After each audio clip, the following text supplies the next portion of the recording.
March is one of the trickiest months for gardeners. Too late for some crops, too early for others. But if you get it right, you can set yourself up for an incredible growing season.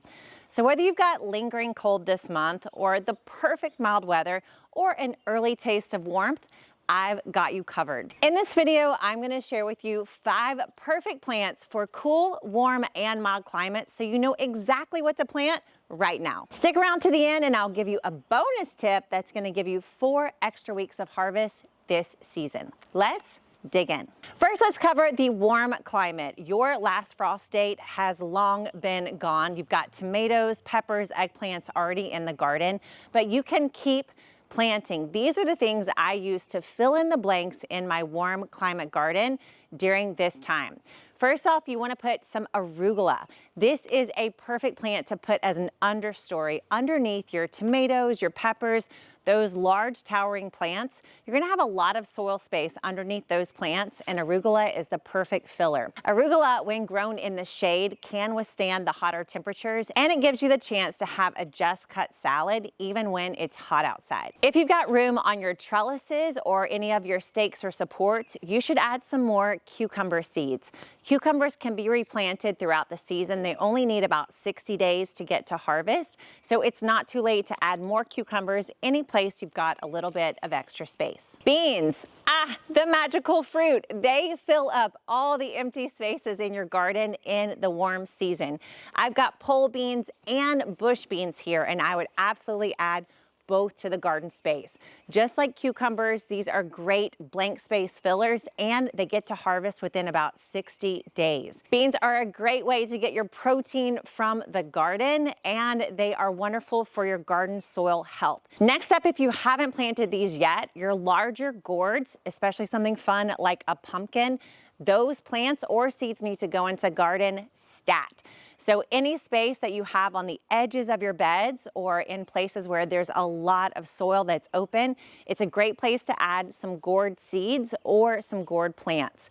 These are going to be in the garden throughout the entirety of the summer. You're going to need to water and take care of them when it gets really hot, and you'll harvest them around August or September. These plants need the most amount of time in the garden, so the time to plant them is right now. Finally, if you haven't added any yet, it's a great time to plant some nasturtium. Nasturtium is one of the best flowers to add to your warm climate garden. Nasturtiums love to trail over the edges of your beds. You can even grow them over a trellis. Nasturtiums also can be planted by seed directly in the garden, so that's why I included them in this list. You're not too late to get these going. All you got to do, grab some seeds, stick them in the corners of your bed, and you're going to have overflowing flowers in about 2 months' time. Now, before I tell you about the next season, let's just be real. Do you love me telling you exactly what to do in the garden every single month? Well, if you like this, you're going to love this book. My brand new book, The 5-Minute Gardener. I don't just tell you what to do every month. I tell you what to do every single day. So the open of this book helps you line up your seasons and identify yourself as a mild or a warm or a cool season gardener. And then I teach you and show you what to do every single season, every single month, every single week, every single day of the year. So if you would love to just open up the page and go, oh, today I need to take care of my spinach, then this is the book for you. I'll put a link to my brand new book, The 5-Minute Gardener, right below this video. My cool climate friends, I am so happy to tell you that it is eventually gonna get warmer. And these seeds, they're gonna give you hope this month, even on the days when it snows outside. When I lived in Chicago, these were the seeds I planted in March, and I had the biggest, most overflowing garden in April and May. All my neighbors were so jealous because my garden was in the front yard. The first is spinach. Spinach is one of the first things I plant in a cold climate garden. It goes into the soil as soon as the first few inches of the soil are workable. And even if it snows on that soil, even if there's frost and ice on that soil, as soon as that snow melts, as soon as that ice thaws, these spinach seeds start to germinate and start to grow. Spinach is a slow seed to get started, but once it takes off, It is the perfect green for even the coldest climates. Next up, after your spinach, you want to put some pea seeds in.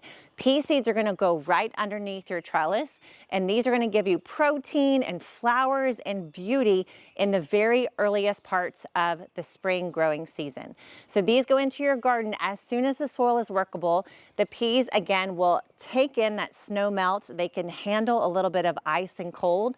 And as soon as the soil warms up to about 50, 55 degrees temperature, these peas are going to take off, but they've had all that nice time to settle in the soil to grow to their fullest potential all throughout the spring. While spinach and other greens and your peas are growing outside in the soil, you want to be starting some seeds indoors right now so you're ready for when all the frost is over around May or June. So this month is the time to start tomatoes and peppers and other frost intolerant plants indoors. The first you want to focus on is tomatoes. I find it so hard to find tomatoes I really like at a local nursery or greenhouse, but growing your own from seed truly pays off because you only need to grow 3, 4, maybe 6 plants to get a ton of harvest. So this is your month to start your tomatoes. They need to be under lights. You might even need a little heat mat, but probably you can just make it with some lights on top. Where you do need a heat mat is for your pepper plants. Pepper plants take longer to grow from seed, so you want to start these right away this month, and then they'll be ready to move out to the garden by the middle to the end of May. These are going to need a heat mat this month because they need to be at a really nice warm temperature to start to believe that it's worth growing. They want to know that it feels like summer outside, even though it definitely doesn't. Last but not least, you could start to grow some squash or zucchini indoors. You're going to have a huge plant by May. You don't want to start this really until about the end of March. These are a lot quicker to grow from seed. You could put a heat mat underneath these as well. But if you start these by the end of March, by the middle or so of May, you're going to have these huge, very healthy plants that are ready to go into the garden and start giving you fruit as early as the middle of June. As a cold climate gardener, we need all the hope that we can get to make it through this last push of cold weather. And planting all these seeds are definitely going to help you do just that. Planting the Gardenary way works when your garden is set up the Gardenary way. And I created a workshop that shows you exactly how I do it, how I've done it for hundreds of clients, and how thousands of Gardenary gardeners are growing the same way I do, with the soil, the setup, all of it. If you want to watch that workshop, I'm going to put a link to it right below this video. You can check it out right after you finish finding out what seeds you're supposed to plant next. If you're in a mild climate, you are going to love March. Oh my goodness, so much is happening in the mild climate in March.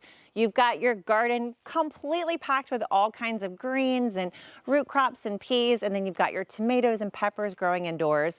This is the way to make the most of this month. Things you can put in the outside garden so that it's even fuller and more beautiful, and a little thing you could start indoors to make your summer garden even more impressive. So first off, we're going to continue to plant spinach and any other leafy green. This is a great time to put this into the garden if you haven't yet. Any place that you've got some blank spaces, you want to come in and add a little bit of spinach lettuce seeds so that you can get the most greens possible during this season. Spinach is a green that stores really well in the freezer, unlike a lot of other greens that really wilt or turn bad if you don't eat them right away. Spinach is one of those that you can either turn into a greens powder or you can put in the freezer. So you could have your own spinach supply literally year-round if you keep planting it this month. Next up is lettuce. So alongside your spinach, all those little blank spaces in your garden, they should be filled with some lettuce. Same thing as the spinach. This is going to maximize your harvest, but also you just want to make the most and get as many lettuce harvests as you can before the temps get into those high 80s when these lettuces turn bitter. So don't stop planting this lettuce until it gets too hot to do so. Another thing to keep planting are radishes. So radishes are going to come and be ready to harvest in about 45 days. So if you plant them now, the same ones you planted last month in the garden, you'll get double the harvest before it gets too hot. Same with beets. If you didn't plant beets last month, you've got to plant them this one. Beets are going to take about 75 to 90 days to get to harvest. You want to get these into the garden and established before the weather starts to warm and get hot. These are also a great space filler. So if you've got your peas growing, if you've got lots of greens, if you've got cabbages, broccolis, in between those plants, you can always stick some more beet seeds. And as you pull off those leaves, as you prune your plants, it'll give plenty of sunshine for those beets so that you can have the healthiest beetroot harvest possible in the middle of the summer. That's what you're going to be planting outside, but inside, I want you to keep planting flowers. So this is a great month to start some flower seeds indoors, particularly zinnias. If you have dreams of having your own cut flower garden, but you have no idea where to start, and it sounds a little intimidating, zinnias are a perfect place to get started. They're the easiest cut flower.